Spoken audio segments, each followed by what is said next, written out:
안녕하세요. 저는 40대 여성입니다. 얼마 살지 않은 삶이지만 제 인생을 되돌아보면 삶이라는 게 참 희한합니다. 능력이 하나도 없는 것처럼 보이는 사람이 누굴 만나느냐에 따라 없던 능력도 생기는 것 같아요. 또 되도록 좋은 사람을 만나서 어울리고 지내야 없던 능력도 생기고 자신감도 붙어 삶이 더 윤택해지는 것 같고요. 저는 그런 경험을 직접 한 사람이에요. 제 곁에 있는 사람들로 인해 다시는 생각하기 싫은 삶도 살았고 또 지금처럼 하루하루가 기대되고 행복한 삶을 살고 있죠. 그런 제 삶에 관해 이야기해보려고 합니다. 쥐뿔 하나 없는 집안의 장녀로 태어났던 저는 장녀 살림 미천이라는 말처럼 제 의지와 상관없이 어린 나이부터 많은 희생과 책임감을 짊어져야 했습니다.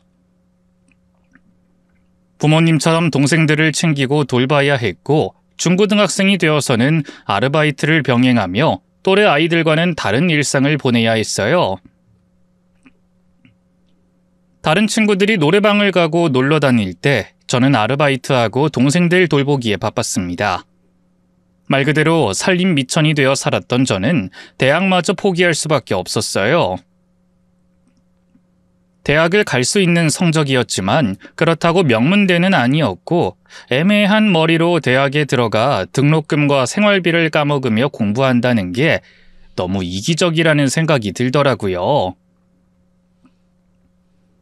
부모님의 부담이며 줄줄이 있는 동생들까지 생각해야 했던 저는 결국 학업을 포기한 채 일자리를 알아봐야 했습니다.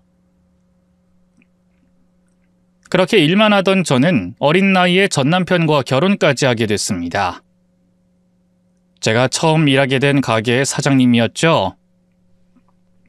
처음으로 저를 챙겨주고 걱정해주는 사람을 만나 행복한 결혼 생활을 꿈꾸기도 했지만 저의 첫 번째 결혼 생활은 끔찍한 지옥과 다름없었어요. 가난한 집에서 왔다는 이유로 절 무시하고 괴롭히던 전 시모 때문이었습니다. 처음부터 저를 탐탁지 않아 하던 전 시모는 제가 결혼한 뒤에도 절 괴롭히고 욕하고 헐뜯으며 저를 못 잡아먹어서 안달이었어요. 아휴, 집 꼬락서니가 대체 이게 뭐냐? 방을 닦긴 한 거야? 2번이나 닦았는데요. 닦은 게 이 모양이야? 넌 장녀라 그러더니 청소도 제대로 할 줄 모르니? 그리고 냉장고는 왜 이리 텅텅 비었어? 너 우리 아들 굶기니? 아니에요. 오늘 장 보러 가는 날이라서요. 근데 안 가고 뭐 했어? 여태 집에서 뭐 했냐고? 야, 넌 집에서 도대체 뭘 하는 거야? 우리 아들이 가게에서 바빠 죽는 동안 넌 집에서 놀고 먹기만 하니? 지금까지 집안일 하느라 집안일 한다는 애가 집안 꼴을 이렇게 해? 이게 청소를 한 꼬라지야? 어? 옆집 개가 치워도 이것보단 잘 치우겠다. 죄송합니다. 그놈의 죄송하다는 소리 하지 말고 나한테 욕이나 안 먹게 잘하란 말이야. 잘 좀. 어떻게 네가 우리 집에 들어온 뒤로 풀리는 일이 없는지 모르겠다. 우리 아들 가게 매상도 영 별로라는데 그것도 다 네 탓 아니냐? 집이 이 모양이 이 꼴이니 밖에 일이 잘 되겠냐고. 전 시모는 집안에 문제가 생기면 다 제 탓, 장사가 안 되어도 제 탓, 심지어 날이 굳어도 제 탓이라며 제가 모든 나쁜 일의 원흉인 것처럼 생각하고 그런 말도 안 되는 이유로 저를 타박하곤 했어요. 야 이거사, 다 네 짓이지? 우리 집안이 제대로 안 굴러가기 시작한 게 다 네가 시집오고 난 이후인데 너 뭔 짓을 한 거야? 너 밤마다 우리 잘못되라고 고사라도 지내냐? 아니에요. 제가 뭘 어떻게 했다고. 어저기 물었지? 네 존재 자체가 문제야. 아우 답답하다 정말. 너는 네 남편 머리가 안 좋으면 걱정도 안 되냐? 나가서 어떻게든 해서 돈을 벌어올 생각을 해야지. 이렇게 아무것도 안 하고 두 손 두 발 놓고 있을 거야? 어머님 저 일 나가요. 그 사람 가게 일도 돕고요. 제가 그 일 보고 열심히 좀 하자는데 그이가 노력을... 닥쳐! 네가 하긴 뭐래? 하긴 너 이렇게 도움이 안 될 거면 어디 섬에 팔려가기라도 해라. 너 팔아서 돈 좀 만들어와. 돈 좀! 처음에는 가정을 지키기 위해 어떻게든 참고 버텨보려 했지만 그건 사람이 견딜 수 있는 고통이 아니었습니다. 남편이 노력하지 않아 가게 일이 안 되는 걸 제 탓이라고 욕하고 때리고 몸을 팔아 돈까지 마련하라는 그 말을 듣고 있을 순 없었어요. 결국 집을 뛰쳐나갔고 한참 동안 들어가지 않다 이혼해주겠다는 말을 듣고 나서야 이혼하게 됐죠. 당연히 무일푼으로 쫓겨났고요. 그렇게 결국 저는 전 남편과 이혼하고 도망치듯 집을 떠났고 그 후로 또다시 외롭고 힘든 생활이 이어지게 되었습니다. 뼈 빠지게 일해놓고도 가진 것 없이 이혼한 탓에 저는 고시원과 여관을 전전하며 일자리를 알아봐야 했어요. 그러던 중 혼자가 된 제게 정말 좋은 인연이 찾아오게 됐죠. 사실 저는 한 번의 실패를 겪고서 두 번 다시 결혼할 생각이 없었어요. 전 남편도 처음엔 잘해주고 좋았던 사람이었는데 결혼하자마자 변한 걸 보며 남자들은 다 똑같다고 생각했거든요. 그런데 사람 인연이라는 게 어떻게 될지 모르는 건지 제게 더없이 좋은 남편이 찾아오게 됐죠. 그런 저희 사이를 중매 서주셨던 건 다름 아닌 제가 일하던 가게의 사장님이셨어요. 이혼 후 가진 것 없이 고생하며 지내던 제가 어렵게 취직을 한 가게의 사장님께서 열심히 일하는 절 좋게 봐주셨어요. 더 이상 갈 곳이 없다 싶어서 그런지 죽어라 일만 열심히 했는데 제가 일머리가 있었는지 꽤 일을 잘했습니다. 그러자 절 예뻐하시던 사장님이 저에게 점점 관심을 가지시더라고요. 은진 씨는 참 센스가 좋아. 어쩜 이렇게 일을 잘해? 아니에요. 못하니까 열심히만 하는 거죠. 아니야. 아무리 열심히 하라고 해도 못하는 사람들이 태반인데 은진 씨는 시키지 않은 일까지 야물딱지게 딱딱 해놓잖아. 덕분에 내가 아주 마음이 놓여. 은진 씨 들어오고 나서부터는 내가 스트레스가 없다니까. 결과가 말해주잖아. 우리 매출이 얼마나 높아졌다고. 예쁘게 봐주셔서 감사해요. 이렇게 똑똑하고 일도 잘하는데 은진 씨를 왜 안 데려가나? 사장님은 저에 대해 궁금하신지 이것저것 물어보셨어요. 말하기 곤란한 질문이었지만 사장님이 저를 좋게 생각하고 계신다는 걸 알고 있었던 저는 그런 사장님께 솔직한 제 이야기를 털어놨습니다. 친정에도 자세히 알리지 못했던 얘기들을 털어놓고 보니 저도 한결 마음이 가볍더라고요. 어머, 은진 씨 고생 많이 했구나. 세상에, 어떻게 그런 사람이 다 있니? 고생 많이 했어. 이젠 뭐 다 지난 일인데요. 제가 멍청해서 남자를 잘못 만난 거죠. 잘해주겠다는 말에 속아서 그냥 결혼하면 안 되는 건데. 그게 어떻게 은진 씨 실수야. 그 사람들이 나쁜 거지. 그럼 지금은 혼자야? 뭐 누구 따로 만나는 사람은 없어? 아유, 그럴 리가요. 전 그때 이후로 남자라면 질색해요. 그리고 지금은 일하기 바빠서 그런 생각할 겨를도 없고요. 그럼 혹시 괜찮으면 우리 아들 한번 만나볼래? 가볍게 하는 말이 아니라 내가 그동안 은진 씨 지켜보면서 많이 고민했거든. 우리 아들도 이제 나이가 있고 옆에 좋은 사람 있었으면 싶은데 요즘 그런 아가씨 찾기가 힘들어서 말이야. 은진 씨는 별 생각이 없다고 하지만 그래도 인연이라는 게 어떻게 될지 모르니까 한번 만나보면 어떨까? 저는 사장님께서 그냥 단순히 저의 과거에 대해 궁금해서 물어보시는 줄 알았는데 그게 아니었습니다. 사장님은 제가 좋은 사람인 것 같다며 자신의 아들을 소개해주고 싶어 하셨어요. 저를 그 정도로 좋게 봐주셨다니 감사한 일이었지만 저는 마음이 영 불편하기만 했습니다. 저는 쥐뿔 가진 것도 없고 심지어 한 번 결혼을 했던 사람이었으니까요. 하지만 전 한 번 이혼까지 했는데요. 그런 제가 어떻게 아드님을... 그런 거 신경 쓰였으면 나도 말 안 꺼냈지. 그걸 다 떠나서 은진 씨가 좋은 사람인 걸 알아서 그러는 거야. 내가 은진 씨 놓치면 후회할 것 같아서 그래. 그리고 내가 지내보니 알겠지만 자기는 대장부 스타일이라 절대로 집안 말아먹을 사람은 아니거든. 그런 은진 씨 같은 며느리가 집안에 들어와주면 아무 걱정이 없을 것 같아. 사장님의 말씀이 위로되었지만 그래도 저는 여전히 저 자신에게 자신감이 없었습니다. 그러자 사장님에게 귀뜸을 들은 남편이 먼저 제게 다가와 주더라고요. 그 부모의 그 자식이라는 말처럼 남편 역시 사장님처럼 속 깊고 따뜻한 사람이었어요.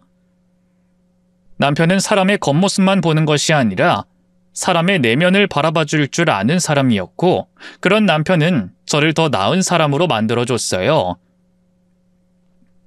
항상 구박되기 못난이었던 제가 처음으로 제대로 가치 있는 사람이라고 인정을 받는 기분이었죠. 그렇게 남편 덕분에 평생 갖지 못했던 자존감을 가지게 된 저는 저도 행복해질 수 있는 사람이라는 것을 깨닫게 되었습니다. 용기를 가진 저는 남편과 만남을 시작했고 결국 결혼까지 하게 됐죠. 저희를 이어주셨던 시어머니께서는 저를 딸처럼 아껴주시며 예뻐해 주셨고 덕분에 저는 여전히 시어머니 일을 도우며 행복한 결혼 생활을 할 수 있었습니다. 다정한 남편과 금슬도 좋고 이제서야 행복한 인생을 살아가겠구나 싶었죠.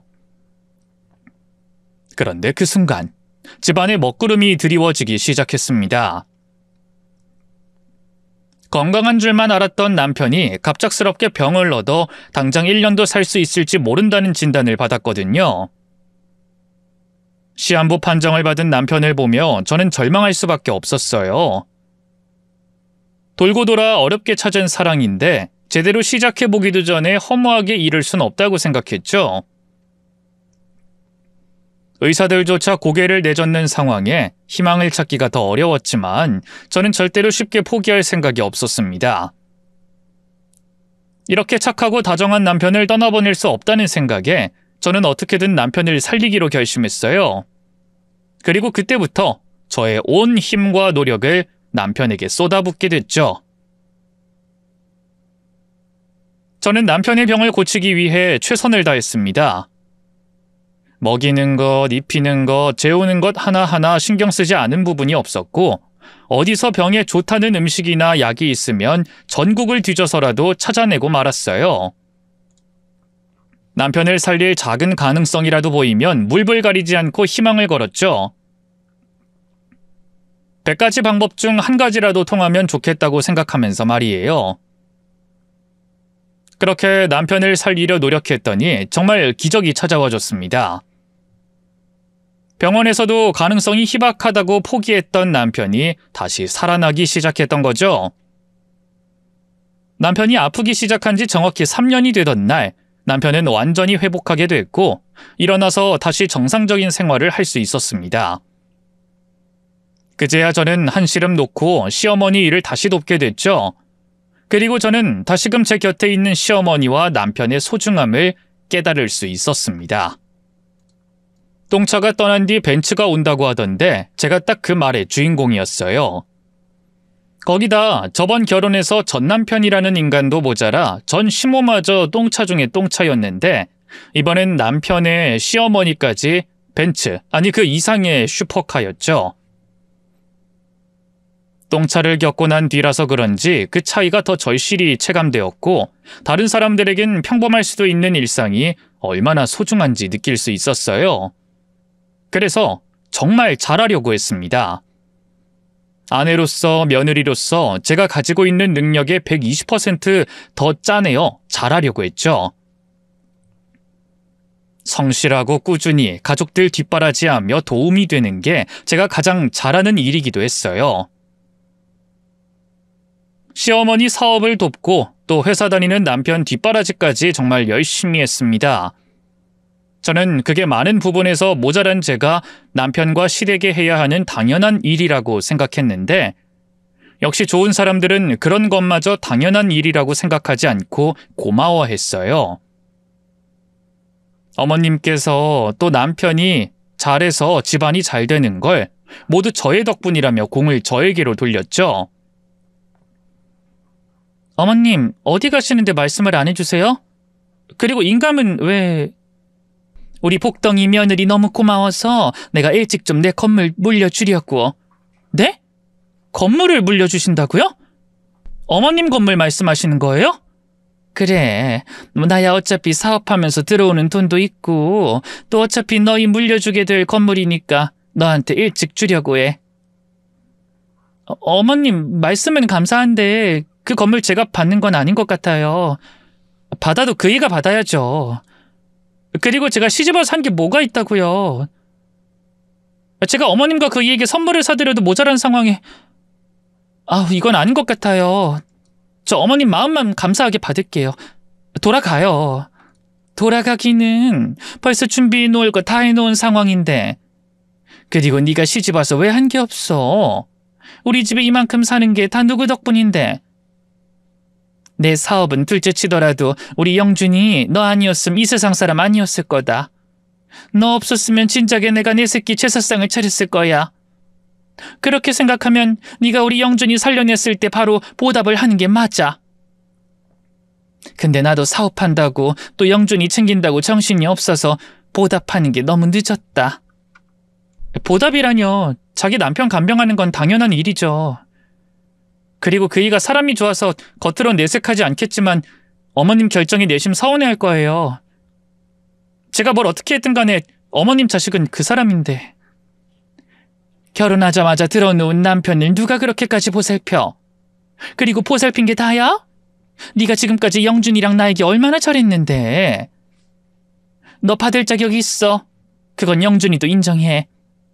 영준이도 네가 건물 증여받는데 동의했다고. 네? 그이가 동의했다고요? 제가 어머님 건물을 받는 걸?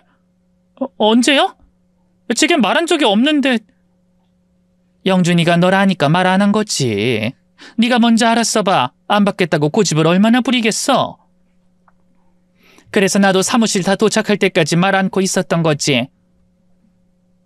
자, 이제 내 쪽에서 할 이야기 다 끝났고 너도 여기 왜 왔는지 알았으니 그만 들어가자. 시어머니께서 제게 건물을 증여해 주신다는 말에 받을 자격이 없다고, 받을 수가 없다고 거절했지만 시어머니 고집을 꺾을 순 없었어요. 결국 시어머니 건물을 증여받게 됐죠. 하루아침에 월세만 해도 눈 돌아가는 건물을 받게 됐으니 기쁠 만도 한데 저는 마음이 무겁기만 했습니다. 감사하기야 바닥에 머리를 박고 감사할 만큼 감사한데 아무리 생각해도 제가 받을 게 아니라고 생각이 되었거든요. 제가 무슨 자격이 있다고 어머님과 돌아가신 아버님께서 피땀 흘려 이룬 결과물을 아무런 노력도 없이 받나 싶어서요. 그래서 눈치가 보였습니다. 시어머니께서도 남편도 제게 눈치 한 번 준 적이 없었지만 제가 위축되어 가족들 눈치를 봤어요. 그러자 이를 알아챈 남편이 제 마음을 가볍게 해주려고 했죠. 당신 죄 지었어?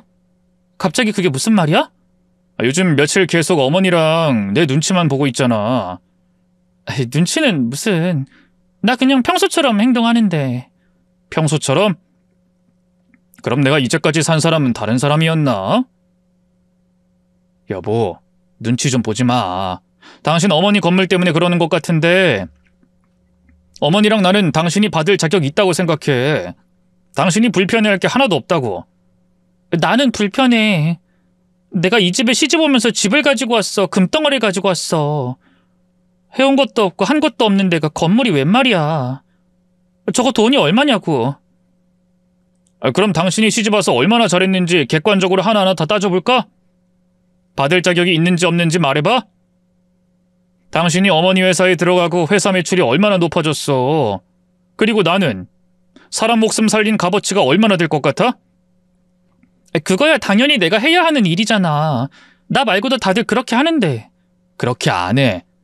안 하고 나 몰라 하는 사람이 태반이야. 하더라도 생색내기에 바쁘고 자기가 희생한 값 받아내기 바쁘지. 그리고 우리 어머니가 보통 분이셔. 당신이 믿을만 하니까 당신이면 받을만 하다고 생각하시니 주신 거지. 당신 계속 이러면 어머니와 내 결정 무시하는 거야. 부담스럽고 준 것보다 더 큰 걸 받았다고 생각되면 이럴 게 아니라 당신이 건물 잘 관리하고 어머님 결정이 옳았다는 모습을 보여야지. 그리고 어머님께 감사한 마음 보답해 나가면 되지. 그러지 않고 계속 이러면 어머니랑 나도 또 당신도 전부 불편해지는 거라니까. 마음 편히 받아. 받고 앞으로 지금처럼 쭉 잘해줘. 남편 얘기를 듣고 나니 제가 생각을 잘못하고 있었다는 걸 깨달았어요. 내 마음 불편하다고 애꿎은 시어머니와 남편을 불편하게 만들고 있었습니다. 그것도 이미 결정이 다 났는데 물릴 수도 없는데 말이죠. 그래서 생각을 바꾸기로 했어요. 이미 받은 건물 잘 관리해서 또 지금까지 돕던 시어머니 일, 남편 뒷바라지 전보다 더 열심히 해서 제가 받게 된 가족들 사랑에 몇 배로 보답해주고자 했죠. 저는 앞으로 더 바쁘게 살기로 했습니다. 누구는 앉아서도 돈이 들어오는 건물이 생겼으니 더 편하게 지내도 되지 않냐고 하겠지만 제 생각은 달랐어요.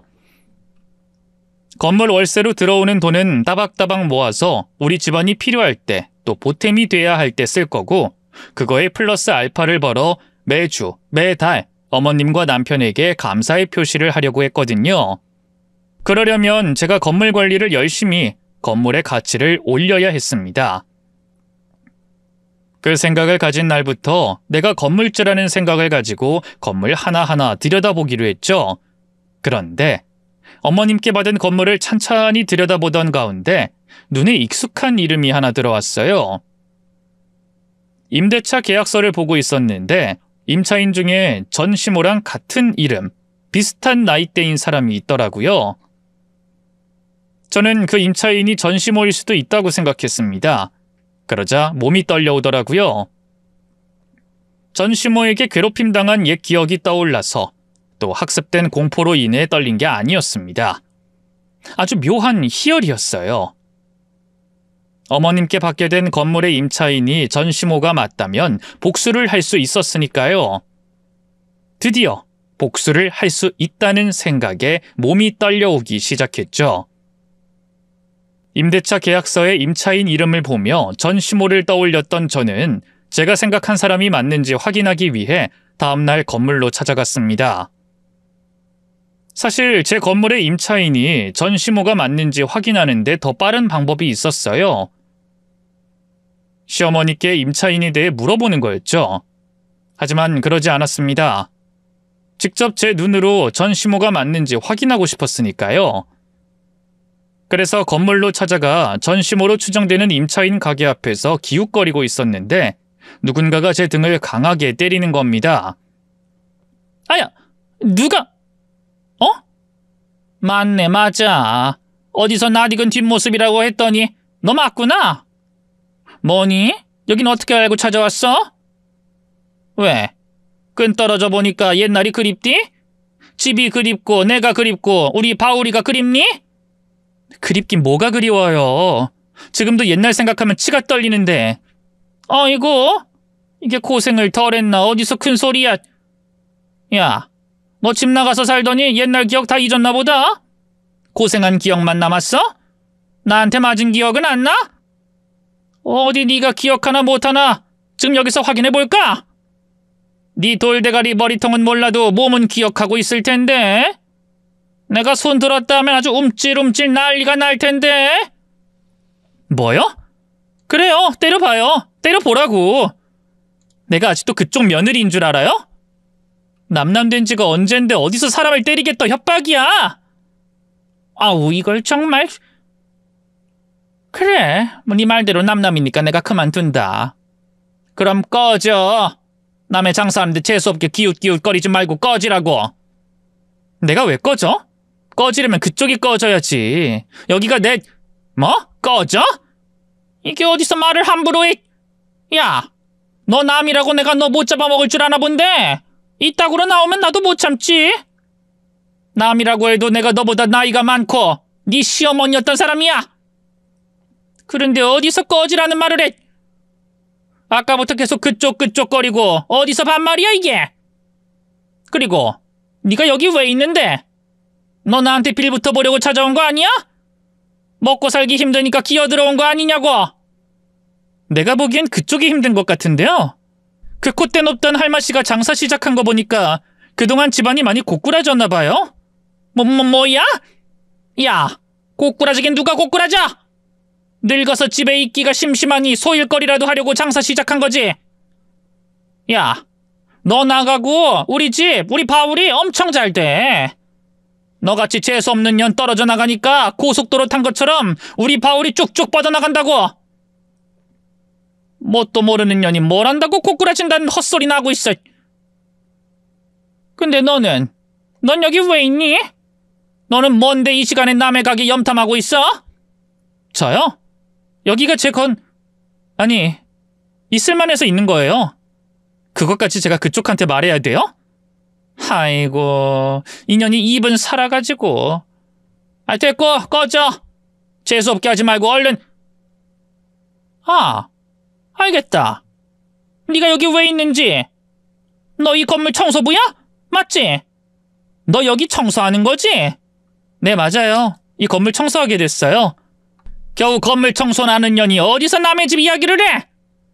야, 청소하는 년이면 청소나 해. 헛소리 짓거리지 말고. 이걸 확 청소도 못하게 만들까 보다. 그쪽이 무슨 수로 청소도 못하게 만들어요? 내가 건물 청소하는데 그쪽이랑 계약했어요? 그쪽이 이 가게 사장이지 건물주야? 똑같이 건물주랑 계약한 주제 자기가 뭐라고? 뭐? 인연이 진짜... 됐다. 내가 말하지 말아야지. 야, 얼른 청소나 해. 그리고 우리 가게 앞에서 기웃거리지 마. 너 때문에 재수 없어서 장사 안 될라. 네, 청소해야죠. 하려고 했어요. 처음엔 제 정체를 시모에게 밝히려고 했습니다. 아니, 그럴 것도 없이 시모도 알 거라고 생각했어요. 건물의 명의가 제 앞으로 되었고 어머님께서 기존 임차인들에게 이를 알렸으니 제가 그랬던 것처럼 전 시모도 충분히 제 정체를 유추할 수 있었거든요. 물론 건물주가 바뀐다고 해도 기존의 계약서 역시 승계되어 건물주가 누구로 바뀌든 관심이 없을 순 없지만 한 번쯤은 들여다볼 수 있잖아요. 그래서 전 시모가 절 보면 알아차릴 거라고 생각했는데 모르더라고요. 몰라보면서 과거에 저에게 했던 것처럼 행동했습니다. 그 모습을 보며 제 정체를 당장 밝히지 않겠다고 생각했어요. 전 시모가 제 정체를 모르는 상태에서 가지고 놀아야 재밌는 일이 더 많고 또 나중에 속도 더 뒤집을 수 있겠다고 생각했으니까요. 그래서 청소부가 되어 청소를 했죠. 어차피 제 건물이니 제가 쓸고 닦고 청소를 해야 했습니다. 건물 청소해 주시는 분들이 계약은 되어 있었지만 일주일에 한 번 정도라 그 횟수만으론 부족하기도 했고요. 청소하면서 전 시몬의 가게를 계속 훑어봤죠. 훑어보다 종종 전 시모 성질도 건드렸고요. 야, 너 왜 우리 집 물 마셔? 너 돈 냈어? 돈 냈냐고? 물 한 잔 마시는데 돈이 얼마나 든다고 돈을 내요. 그리고 내가 가게 앞에 청소해 주잖아요. 청소하는 년이 청소하는 게 당연하지. 너네 가게에서 물 얻어 마시지 마. 다른 데 가서 얻어 먹으라고? 아니면 물값 내. 1,000원. 1,000원 내고 마시라고. 물 한 컵이 1,000원이에요? 비싸네. 어쩐지 장사가 왜 안 되나 했더니 물값을 1,000원이나 받아서 그렇구나. 뭐? 장사가 왜 안 돼? 지금 점심시간이 아니라서 그렇지. 그렇구나. 어쨌든 물값은 1,000원인 거죠? 여기 오는 손님 보면 말해야겠다. 물 한 컵에 1,000원이나 받는다고. 그건 너만 해당하는 거고. 너네 가게에 헛소문 퍼뜨리면 영업방해로 고소할 줄 알아. 그리고 건물주한테 연락해서 너 자르라고 한다. 마음대로 하세요. 제가 꼭 건물주가 아니라고 해도 얼마든지 전 시모에게 복수를 할 수는 있었어요. 남남이 된 전 시모를 가지고 노는 건 너무 쉬운 일이었죠. 하지만 그건 쉽게 말해 잔펀치였고 전 시모 목줄을 쥐고 흔들고 싶었습니다. 건물주로서 시모를 괴롭혀야 했죠. 어머, 장사하고 있었구나. 난 공사를 하고 있길래 장사 망해서 떠난 줄 알았는데. 야, 너는 나 열받게 하려고 출근하냐? 청소하는 년이면 청소나 할 것이지 왜 남의 가게에 들락거려? 꺼지라고! 나 오늘은 건물 청소 보러 온 거 아니에요. 청소 끝내고 손님으로서 밥 먹으러 왔다고요. 여긴 손님도 가려서 봤나? 내가 나가서 여긴 손님 가려받는다고 해야 하나? 아, 아니다. 말할 필요도 없겠네. 공사한다고 여기 영업 중인지도 모르는데 괜히 홍보해줄 필요는 없지. 아우, 천년을. 야, 너 조용히 밥만 처먹고 가. 내가 10월 내면 너 같은 년 내 가게 숟가락 못 들게 하는데 장사가 더럽게 안 돼서 어쩔 수 없이 받을 테니까 조용히 처먹고 가라고. 아이고, 고마워라. 근데 공사는 뭐예요? 무슨 공사한다고 가게 앞부터 입구까지 다 막아요? 아까 보니까 주차장 쪽 아니면 여기 영업하는 줄도 모르겠던데. 뭐 나야 청소한다고 주차장까지 간 거지만 다른 사람들은 그쪽까지 들어갈 일이 없어서 어떡해요? 그렇지? 안 보이지? 아우 씨, 내가 더러워서 정말. 뭐 하는 건데요? 내한들 무슨 공사하는 줄 알겠니? 아, 공사하겠다고 종이 한 장 틱하고 보낸 게 전부인데 건물주가 어린 년으로 바뀌었다고 하더니 아주 별 지랄이야. 아, 멀쩡한 건물을 왜 공사해? 공사해서 뭘 어떡하려고? 월세 높이려고? 월세 높여서 우리 같은 소상공인 세입자들 다 죽이려고. 하여튼 있는 것들이 더하다고 하더니. 맞다. 그년 이름도 너랑 똑같더라. 그년 이름도 박은진이야, 박은진. 어쩜 너희들은 하나같이 재수가 없고 남의 앞길 막는다니? 아, 도대체 내가 박은진이라는 것들이랑 전생에 무슨 악연이었길래 현생에서까지 이어져. 아우, 열받아. 야, 너 그냥 가. 아, 꺼지라고. 갑자기 또 왜 그러세요? 장사 안 되는 집에 밥 한 그릇 팔아주겠다는 사람한테 너랑 이름 똑같은 건물주년 때문에 열받아서 그런다. 억울하면 건물주년한테 가서 따져. 따지면서 내 말도 전해줘라. 남의 장사 망하게 하려고 이러는 거냐고. 저는 건물 유지 보수를 핑계대고 전시모가 하고 있던 가게 전면과 입구 쪽으로 공사를 시작했어요. 전시모가 말한 것처럼 가게 망하라고 말이죠.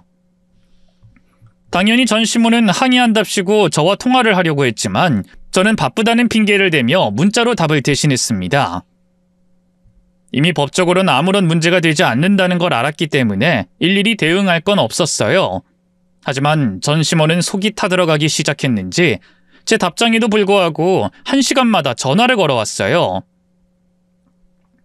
결국 끝까지 받지 않으려던 전화를 받아야 했죠. 다만 제 정체는 아직 밝힐 수 없었기에 전시모가 알아차리지 못하도록 목소리를 변조했습니다. 네, 여보세요? 안녕하세요. 문자론 얘기를 나눴는데 이렇게 통화론 처음 뵙네요. 바쁘시지만 않으시면 저희 가게에서 제가 대접이라도 하면서 얘기 나눴을 텐데 워낙 바쁘다고 하셔서 이렇게 전화로 뵙습니다. 아, 네. 공사 때문에 연락한 거죠? 그건 제가 저번에 문자로 답변한 것처럼. 아우, 네, 알죠. 공사업체랑 중간에 얘기가 틀어져서 원만히 해결 중이라는 건요. 아는데 조금만 더 빨리 해결해 주십사 부탁드리려고요. 공사하고 매출이 정말 뚝 떨어졌어요. 입구만 하면 모르겠는데 밖에서 보이는 가게 전면까지 다 막아놔서 저희 가게 영업하는지를 모르더라고요. 잠깐이야 버틸 수 있다고 해도 이게 길어지면 저희도 월세 내는 게. 저희도 빨리 해결하려고 해요. 그리고 월세는 걱정 마세요. 보증금에 깎으면 되잖아요. 네? 보증금이요? 아이고, 월세는 그런데 저희가 전기세도 그렇고 먹고 사는데 돈도 벌어야 해서. 그럼 저보고 뭘 어쩌라고요? 그래서 내가 건물 입구 앞에 판때기 세우는 것도 허락해 줬잖아요. 그리고 누군 공사 질질 끌고 싶어서 그래요? 그러게, 단골 만들어서 건물 공사 하든 말든 손님이 찾아오게 해야지. 누가 목만 보고 들어오라고 했어요. 저기요, 사장님. 그렇게 말씀하시면 안 되죠. 그 목 때문에 새가 비싸도 들어왔는데. 그리고 제가 이런 말까지는 안 하려고 했는데 왜 콕 집은 것처럼 저희 쪽만 공사하세요? 일부러 그러세요? 저희 쫓아내려고? 뭐요? 쫓아내? 어디 진짜 한번 쫓아내봐요? 그 집 문 닫게 만들고 계약 기간 동안 월세 한 푼도 빠짐없이 다 받아내 볼까요? 아니 제가 느끼기에 그렇다는 거지. 사장님께서 그러신다는 건 아니고요. 죄송해요. 가게 영업이 너무 안 되다 보니까 스트레스를 받아서 그만. 죄송합니다. 근데 이해 좀 해주세요. 공사 때문에 가게 영업이 너무 안 돼요. 거기에 대해선 이미 문자로 답장 보냈습니다. 이런 것 때문에 바쁜 사람 전화기 붙잡고 있게 하지 마세요. 제가 한가한 줄 아세요? 강한 사람한테 약하고 약한 사람한테 강한 전시모는 청소부인 제 앞에서 보인 모습과 달리 건물주인 제 앞에선 벌벌 기었습니다. 그 모습도 보기 좋았지만 저는 확실히 밟을 수 있게 전시모가 조금은 성과를 보이길 원했어요. 그래서 시모가 열받을 만한 이야기를 가져갔죠. 공사 되게 오래 하네. 여기 언제 끝난다고 해요? 몰라. 모르니까 꺼져. 사람 열받게 하지 말고 꺼지라고. 왜 그래요? 내가 그래도 예정 생각해서 정보도 하나 가지고 왔구만. 정보? 뭐? 옆에 휴대폰 매장 나가잖아요. 거기 뭐 들어오는지 알아요? 거기 나가? 아직 하는 것 같던데? 다음 달인가 나간다고 하더라고요. 근데 그게 중요한 게 아니고 나간 다음이 문제예요. 뭔데? 다음에 들어오는 집이 무한리필 고깃집인데 국밥도 있다고 하더라고요. 뭐? 국밥? 뭔 개소리야! 그거 법으로도 안 돼! 경업 금지 때문에 한 건물에서 그딴 식으로 하는 거 불법이라고! 불법 아니라고 하던데? 그쪽에서 판매하는 건 고깃집이라고. 국밥 판다며! 무한리필이라 국밥은 서비스라던데요? 그래서 방금 말한 건 위반 안 되는 것 같던데? 이런 미친! 그거 진짜야? 그거 누구한테 들었어? 확실한 거냐고? 확실하죠. 여기 건물주 사장님께 들은 이야기인데. 건물주 사장님이 가게도 직접 한다던데. 뭐? 어쩐지 그년이 공사부터 이 새파랗게 젊은 년이 누구 가게를 망하게 하려고. 이 쌍년이. 너 거기 가만히 있어봐. 내가 지금 그년이랑 전화해서 확인해 볼 테니. 확인해 볼 필요가 있을까? 전시모의 목줄을 잡고 메말라 죽이려고 한 저는 시모가 하던 가게 바로 옆에 무한리필 고깃집을 내기로 했습니다. 원래 무한리필 고깃집 메뉴에는 없는 손해볼 수도 있는 메뉴인 국밥까지 서비스로 내주면서 말이죠. 그 말에 생계를 위협받는다고 생각한 시모가 그 자리에서 전화를 걸었어요. 저는 주머니에 있는 휴대폰을 통화 버튼만 누르고 귀엔 되지도 않았죠. 바로 옆에서 전시모가 하는 이야기를 들을 수 있었으니까요. 저기요 사장님, 옆에 휴대폰집 나가고 무한리필 고깃집 한다는 게 맞나요? 사장님께서 직접 하는데 국밥까지 판다는 게 맞냐고요? 네, 맞아요. 뭐라고요? 맞아요가 나와요? 맞아요가? 사장님, 정말 저희 가게 죽이려는 겁니까? 우리가 사장님 시어머니께서 계실 때부터 월세를 빌린 적이 있어요? 저희 가게 때문에 소란이 있었어요. 왜 이러는 건데요? 공사도 모자라서 이젠 동종업까지 하시면서 왜 사람을 죽이려고 해요? 동종업 아닌데? 법적으로 알아보니까 엄연히 다르던데요. 뭐가 달라요? 국밥 한다면서요? 국밥? 그건 서비스로 줄 건데요. 뭐 서비스? 나 참, 젊은 양반이 나이 든 사람 가지고 노나. 지금 그걸 말이라고 해요? 국밥 파는 집이 옆에 있는데 뭐 국밥이 서비스? 그게 말이야? 근데 왜 반말이지? 우리 남남 아니에요? 남남 된 지 한참 됐는데? 이건 뭐 또 개똥 같은 소리라고 있어? 그럼 남이지 우리가 언제 가족이었어? 이상한 소리 그만하고. 이게 상도덕적으로 한때 가족이었잖아요. 나 그렇게 죽일 듯이 시집살이 시켜놓고 기억이 안 나나? 얼마 전까지 나보고 옛 기억 떠오르게 해주겠다고 했으면서. 뭐? 그게 무슨. 뭐야? 너 왜 날 그렇게 쳐다봐? 장사가 이렇게 안 되고 앞으로 더 안 될 텐데 휴대폰 비용이라도 아끼세요. 이렇게 가까이 있는데 대화로 하자고요. 이 통화 말고 대화로. 이게 무슨 미친 소리. 잠깐만. 여보세요? 뭐야? 지금 네가 내 전화 받는 거니? 그럼 건물주가 너야? 그 박은진이가 너라고? 너? 못 믿겠으면 서류라도 떼올까요? 아니면 우리 시어머니께 전화해서 바꿔드릴까요? 조금 전까지 열받아 죽을 것 같아 하던 전시모는 제 정체를 알곤 놀라 쓰러져 죽을 것 같은 표정을 짓고 있었어요. 발이 이미 풀렸는지 넘어지듯 의자에 걸쳐 앉아 거친 숨만 몰아쉬고 있었죠. 이제 힘 다 빠진 전시모를 밟을 차례였습니다. 내가 조금 더 가지고 놀까 생각했는데 내가 바빠요. 우리 집안에서 내가 복덩이라 할 일이 너무 많거든요. 그리고 생각보다 재미가 없네. 사람 괴롭히는 게. 그러니 빨리 끝냅시다. 가게 앞 공사는 계속할 거예요. 내 돈 들여서 내가 공사하는 거고 건물 유지 보수 때문에 하는 거니까 영업방해 같은 개소리 하지 마세요. 그랬다간 진짜 영업방해 들어갑니다. 그리고 경업금지가 처분 신청하려면 해보세요. 나도 법적으로 문제될 거 없는지 다 알아봤으니까. 근데도 한다? 그럼 그때부턴 나 죽고 너 죽고 시작이에요. 그쪽이 국밥 얼마에 팔건 난 가격 똑같이 맞춰줄 거고 서비스로 나가는 국밥은 그쪽보다 더 맛있게 푸짐하게 할 거니까. 손해보는 건 그쪽 월세에서 퉁쳐서 한 2년 정도 공실이라 생각하면 되고. 또 월세는 밀리지 마요. 나 끝까지 다 받아낼 거니까.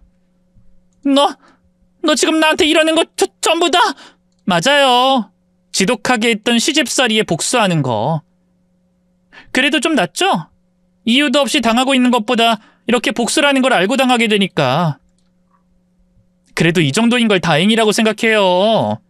남의 귀한 몸과 시간 전부 엉망으로 만든 것에 비하면 장사 망하는 건 별거 아니잖아요. 야!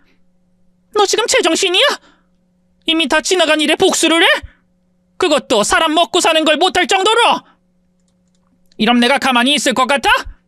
나는 물론이고 바울이도 가만히 있을 것 같냐고? 너 사람 눈 돌면 어떻게 나오는지 모르나 본데? 그래, 어디 한번 해봐. 사람 눈 돌면 어떻게 되는지 내가 알려줄 테니까 어디 해보라고 해봐. 지금은 못 보여줘? 그럼 내가 지금 보여줄까?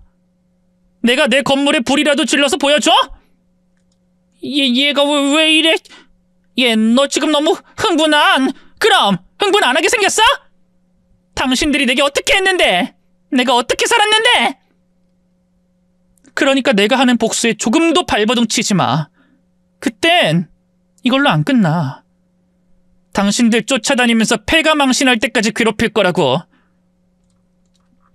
시몬은 제가 건물주라는 말에 놀랄 시간도 없었습니다. 제가 폭풍같이 화를 쏟아냈거든요. 원래는 화내지 않으려고 했어요. 감정의 변화 없이 조곤조곤 밟으려고 했는데 이 분노의 대상이 바로 앞에 있으니 반성하는 모습이 조금도 없으니 안 되더라고요. 그래서 열을 내며 잔뜩 겁을 줬죠. 겁을 준 뒤에는 마음껏 무시하고 짓밟으려고 했는데 그 여자가 가만히 있질 않더라고요. 그것도 제 뒤에서 이상한 짓을 하려고 했습니다. 나랑 무슨 볼 일이 있어요? 빌려고? 이제 와서 용서해달라고? 나 그쪽 용서 안 해요. 용서할 거면 애초에 괴롭힐 마음도 안 먹었어요. 계약 기간 끝나면 나가라고 하고 끝냈지. 아이, 사모님 보세요. 얘가 이런 애라니까요. 사모님 앞에선 요조숙녀처럼 굴죠? 근데 얼마나 까진 애인 줄 아세요? 아무리 이혼했다고 해도 내가 한땐 지 시어머니였는데 사모님 덕분에 건물주 됐다고 갑질하는 거 보셨어요? 사모님? 지금 누굴? 어머님? 어머님께서는 여긴 어떻게... 사모님 내가 모셨어. 사모님도 아셔야지. 네가 어떤 년인지. 네가 무슨 거짓말을 하고 사모님 마음을 얻었는지 모르겠지만 그것도 오늘로서 끝이야. 내가 너 오기 전에 다 말했다. 네가 어떤 년인지. 사모님, 이거 아주 발칙한 년이죠? 이거 말로는 못 알아들어요. 때려서 저 혼구멍을 제대로 내야지. 이 건물 증여 취소하시고 도로 가져가세요. 받을 자격도 없는 애인데 이런 애한테 건물 주면 세입자들 눈에서 피눈물 난다고요. 저 보세요. 지금 저희 가게가 몇 주 동안 영업이 안 되는데. 당신 내가 분명히 가만히 있으라고 했는데? 은진아, 그만해라. 이걸 어쩌나? 너 좀 가만히 있어야겠다. 은진이 넌 뭐 이런 걸 상대하고 있니? 상대해봤자 너만 더러워지는걸. 이걸 어째 상대하면 너만 더러워진다는... 네? 사모님, 지금 저보고 말씀하시는 거세요? 저요? 공사한다, 고깃집 낸다 이러면 돈이 얼마야? 뭐 그렇게 복수해서 네 속이 편해지면 상관은 없겠지만 이렇게 안 해도 얼마든지 할 수 있는데 그것도 네 덕 쌓으면서 말이야. 네? 덕이요? 내일부터 나랑 길에 좀 다니자. 요즘 길엔 노숙자들이 많던데 그 사람들 배 골지 않게 여기서 밥 먹여.